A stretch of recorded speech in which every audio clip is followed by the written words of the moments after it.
I swear I cannot take it anymore. I've had it. Hey guys, welcome to Takeover Tuesday, and don't even act like you've never done that. I want to remind you, I'm a preacher, and I'm prophetic, and I can look through this camera lens, and I can see all you little liars out there. I know you've thrown your fit. I know you've had, let's just say, unholy words. You might have even done an unholy wave. Now, I thank God that no preachers have ever been involved in anything like that. So I'm just talking to secular leaders because they're the only ones who lose their mind when they've been betrayed. We've been talking about how to deal with the Judas. The reason I opened up like that is because I've had my moments where I just felt like I couldn't take it anymore. And I taught you over the last couple of weeks how to deal with the Judas. The first step is, expect it. Expect betrayal. It's part of being a leader. The second step is stop being so paranoid. Not everybody is after you. But here's the third truth that I've got to teach you about being a leader and dealing with betrayal. Learn how to mature enough that you absorb the wounds of betrayal without retaliating in anger. I know you want to choke somebody. I know you want to give them a Holy Ghost slap for you preachers. I get it.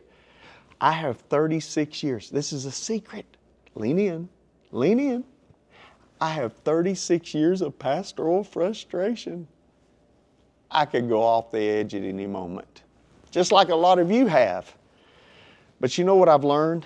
It does no good for me to internalize the wounds. Does no good to throw stuff.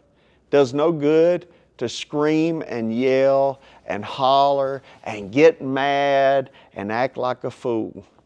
When you argue with a fool, you become just like the fool that you argue with. Betrayal is an interesting thing because betrayal hurts so much because it's personal. And that's the reason that you want to personally retaliate about it. But you've got to realize that betrayal is not just an attack from the outside, it's also a violation from the inside. But the key to winning the moments of betrayal, the key is for you to not let what's on the inside dominate how you respond on the outside. That's really where the enemy of leadership wants to move you to. You see, retaliation doesn't really hurt the person who betrayed you. They want you to do that. What it does is it causes people around you to mistrust you, to question your intestinal fortitude, and even question your integrity. Now, you might have 100% right to go off, cut tires, put sugar in gas tanks, I'm sorry. I'm not talking to a priest. I'm not confessing sin. So sorry, I got off on a rabbit trail there. You might have 100% reason to do all that, but you can't because you're a leader, and leaders respond differently. I want to give you some leadership psychology to this. You need to realize that emotional intelligence is not proven when the seasons are easy.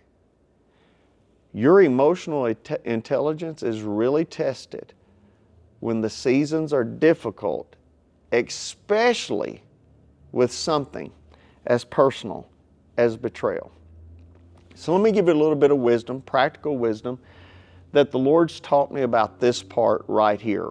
Reacting all the time, overreacting to betrayal, and wanting to retaliate.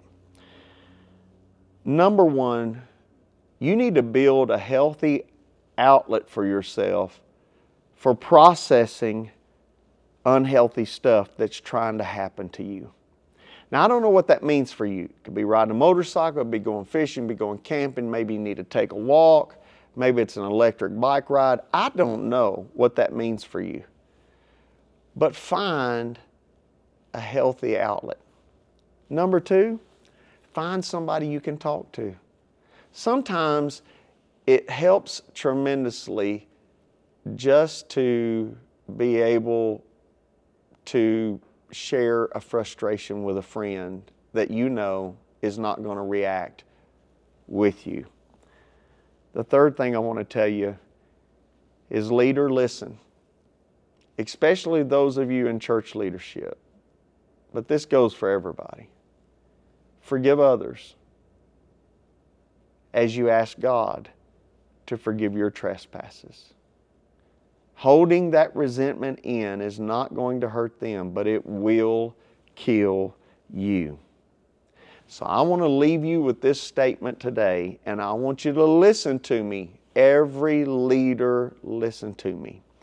If you bleed on the loyal, you punish the very people who are staying loyal. So don't bleed on everybody. God's going to help you deal with it. But you've got to develop enough intestinal fortitude and emotional intelligence to deal with betrayal without throwing a fit. All right. That's all I got for you today. Man, this has been some good stuff. So my question is, why aren't y'all subscribing, liking, and sharing? It's taking me off!